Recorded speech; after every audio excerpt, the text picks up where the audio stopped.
El gato listo.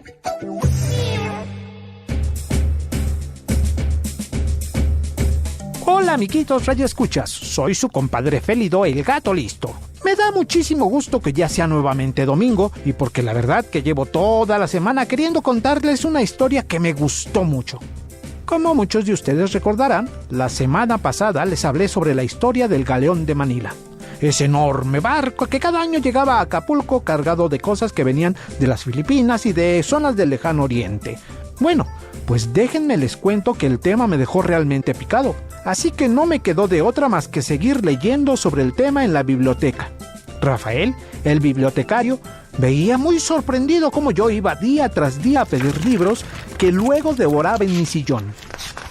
Fue durante una de mis lecturas que me enteré de algo muy emocionante. En los tiempos del Galeón llegó a vivir en Guadalajara nada más y nada menos que un samurái japonés de verdad. ¿Se imaginan? Un samurái viviendo aquí en México. Entenderán el porqué de mi emoción al enterarme de esto. La historia va un poco así.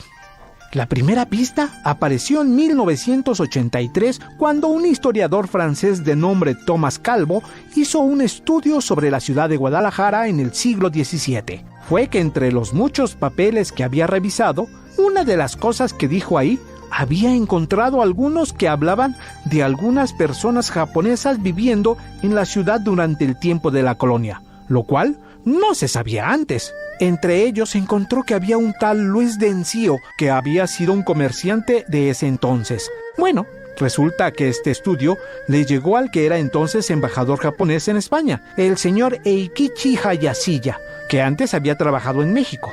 Al parecer el trabajo le interesó mucho, así que cuando pudo regresar a Japón, se puso a buscar más información sobre ellos, y en especial sobre el tal Luis de Encio, porque había algo que le parecía raro en su firma. Una vez en su país, el señor Hayashida anduvo buscando en diferentes pueblos y ciudades de por allá, incluso puso anuncios en los periódicos para ver si alguien lo podía ayudar.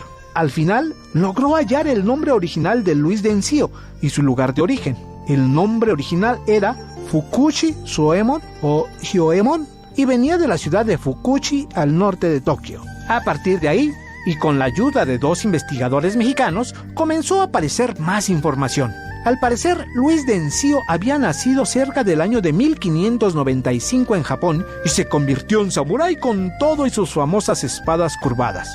Todavía no se sabe muy bien cuándo llegó a estas tierras. Es posible que haya llegado con la embajada del noble japonés Hasekura Tsunenaga en el año de 1614, que salió de un puerto muy cercano a su ciudad natal.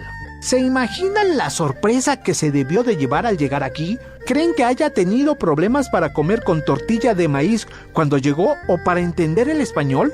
Bueno, según la información que se ha encontrado, decidió quedarse a vivir en estas tierras porque en 1620 estaba viviendo en el pueblo de Ahuacatlán, que está cerca de Bahía de Banderas. Supongo que después de todo, sí le gustaron los tacos y los tamales. También se sabe que unos años después se casó con una mujer indígena de nombre Catalina de Silva y tuvo una hija, a la que le pusieron de nombre Margarita. Curiosamente, ella después se casó con otro japonés que también llegó a vivir a la Nueva España, que se llamaba Juan de Páez. En 1634, Luis ya se había cambiado de casa y ahora vivía nada más y nada menos que en la Perla Tapatía, la mismísima ciudad de Guadalajara. Ahí, Luis de Encio puso una tienda en el centro con la que empezó a juntar dinero. Con los años, él se volvió alguien importante en la ciudad.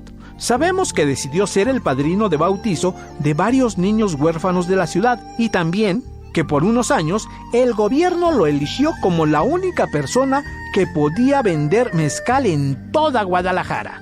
Al final, nuestro samurái murió en el año de 1666, sin haber regresado a Japón, y muy posiblemente lo hayan enterrado en la catedral de la ciudad.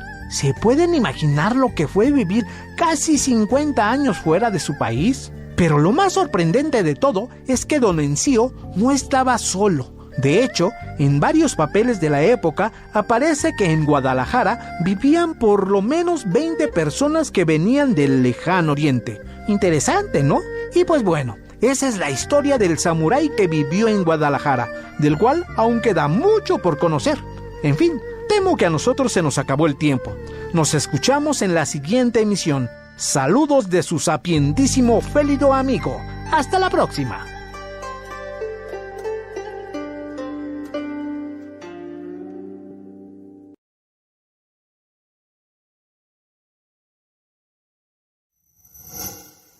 Gobierno de México.